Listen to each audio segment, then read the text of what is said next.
Bonjour à tous et bienvenue sur le podcast Santé Équilibre. Chaque semaine avec ce podcast, je vous donne des outils, des conseils, des astuces et aussi de l'énergie pour améliorer votre santé et aller vers un corps sain et un esprit serein. Je suis Martine Bosc, ostéopathe, praticienne de médecine chinoise, auteure et coach santé bien-être. Vous pouvez me retrouver sur mon site internet www.equilibrenco.com. Alors mettez-vous à votre aise, installez-vous confortablement et c'est parti pour l'épisode du jour.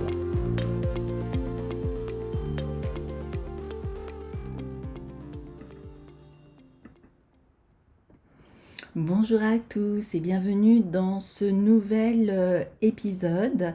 Aujourd'hui, je vais évoquer avec vous l'amour qui peut être un médicament indispensable pour guérir.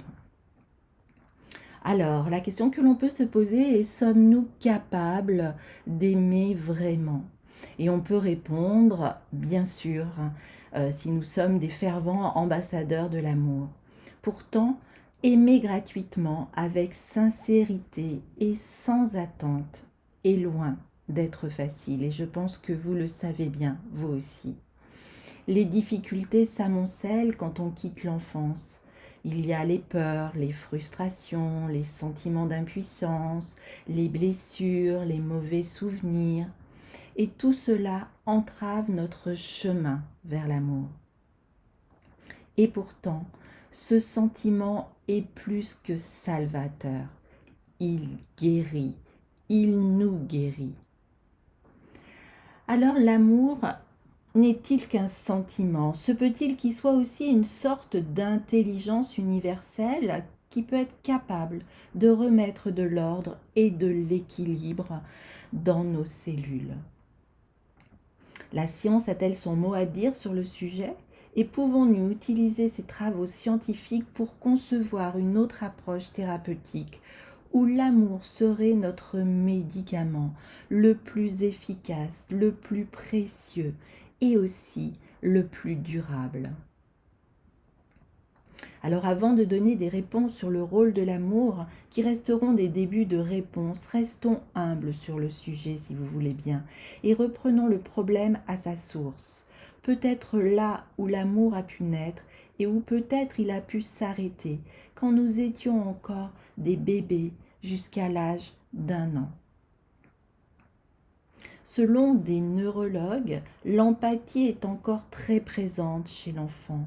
Nous courons vers nos parents, l'enthousiasme chevillé au corps comme un enfant libre.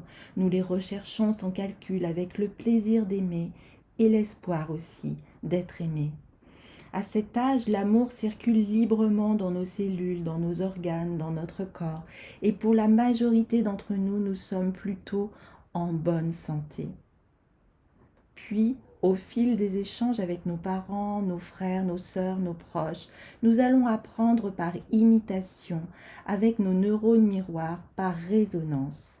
Nous allons apprendre à imiter la peur de l'autre, l'impuissance face à l'autre, mais aussi la frustration de nos parents, la révolte, la colère.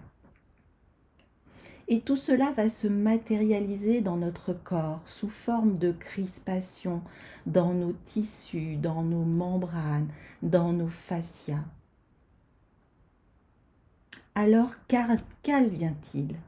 L'amour qui circulait librement dans nos tissus sous forme d'énergie nerveuse, d'énergie quantique, d'énergie biomécanique, va se trouver entravé par des espaces crispés. Et ces espaces crispés où l'amour ne circule plus vont constituer dans notre corps la peur, l'impuissance, la frustration, la révolte. Et toutes ces sensations qui pilotent notre vie encore aujourd'hui comme une mémoire tissulaire. C'est de l'amour inachevé, c'est de l'amour inabouti. La peur n'est pas alors l'inverse de l'amour, c'est de l'amour entravé par les blocages tissulaires du passé. Et à l'inverse, l'amour est activé par une dilatation des tissus, comme une expansion ressentie du corps, de tous nos tissus, de l'espace et du temps, et de notre conscience, de notre présence. N'est-il pas vrai que lorsque nous aimons, nous nous sentons légers, nous perdons la notion du temps, nous nous sentons bien partout et nous sommes inspirés? Mais plus tard, nous allons revivre avec d'autres les mêmes situations de notre enfance, inlassablement, comme un film qui se répète. Ce seront les mêmes réactions sensorielles corporelles qui ressurgiront, ce seront les mêmes blessures. Nous allons alors juger ceux qui vont stimuler ces anciennes situations de non-amour dans notre corps. Et à travers ces divers degrés de blocage dans le corps qui correspondent à des degrés de rotation de l'eau dans nos tissus, nous avons peur dans notre corps de ne plus savoir aimer et être aimé. Nous nous sentons impuissants à pouvoir encore aimer comme l'enfant en nous. Nous nous sentons frustrés de ne plus sentir circuler cet amour dans notre corps, jusqu'à nous révolter contre cela. C'est pour cette raison que nous nous sentons bien souvent en colère et en révolte, faute d'éprouver à nouveau ce que nous ressentons quand nous étions enfants. Nous avons perdu cette ivresse de l'amour circulant dans nos tissus. Alors oui, dès le premier jour, nous sommes conçus pour aimer. Quand l'eau circule librement dans nos tissus, elle tourne sur elle-même sous forme de vortex, car elle est cristalline, constituée de cristaux sous forme de 3 brins de collagène enroulés sur eux-mêmes. Et suivant la fluidité de nos tissus, l'eau y tourne plus ou moins vite, déclenchant un sentiment de bien-être plus ou moins étendu, jusqu'à l'amour.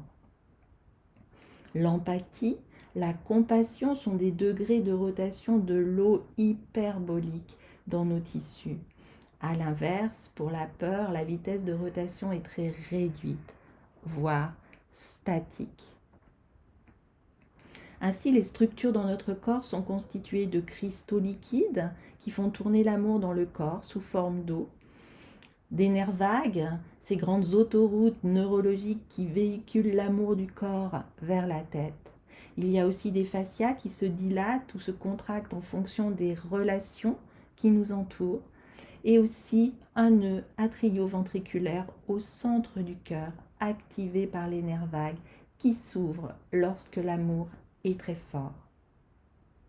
Tout cela nous montre que nous avons été conçus essentiellement pour aimer.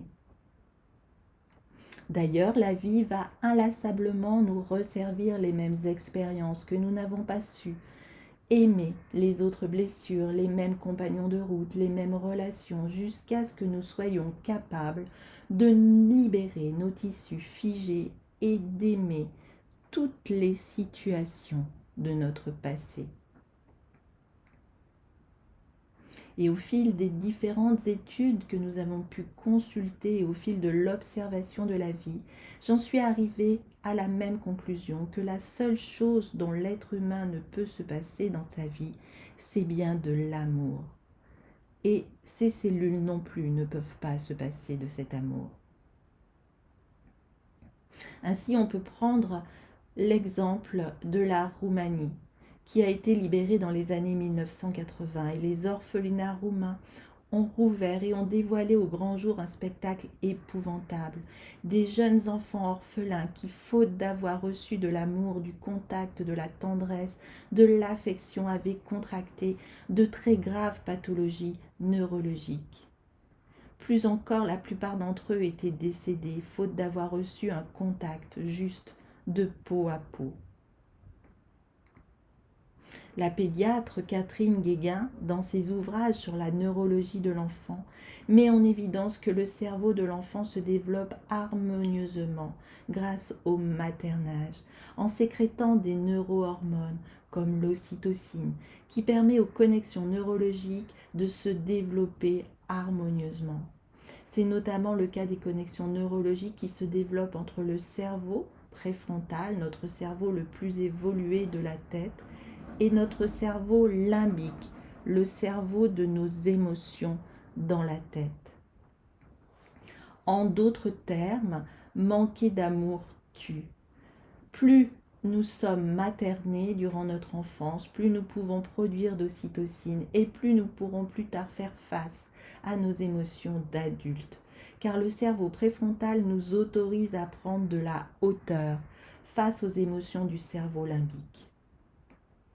D'autres expériences effectuées sur des souris de laboratoire mettent aussi en évidence qu'une souris élevée dans un environnement sécurisant, maternée par sa mère et qui peut jouer avec ses congénères développe plus de dendrites, qui sont les prolongements des neurones, plus de facteurs neurotrophiques de croissance qui créent de nouveaux neurones et ainsi plus de connexions neurologiques. Et comme la précise aussi cette pédiatre, Catherine Guéguin, ce n'est pas le stress le grand ennemi de notre développement neurologique d'enfant, mais l'indifférence de l'environnement. Et à ce titre, des études sur le suicide montrent aussi que les personnes qui se suicident sont dans la grande majorité des cas des personnes qui se sentent seules, isolées et donc qui sont en manque d'amour. Alors merci pour votre écoute et je vous souhaite de tout cœur de vous ouvrir à cet amour. Nous verrons dans le prochain épisode comment le cœur a des capacités impressionnantes quand on est empathique, dans la bienveillance, dans la compassion et comment atteindre la neutralité et activer cette auto-guérison. Je vous souhaite d'être dans l'amour et d'ouvrir votre cœur. À très très bientôt. Bye bye.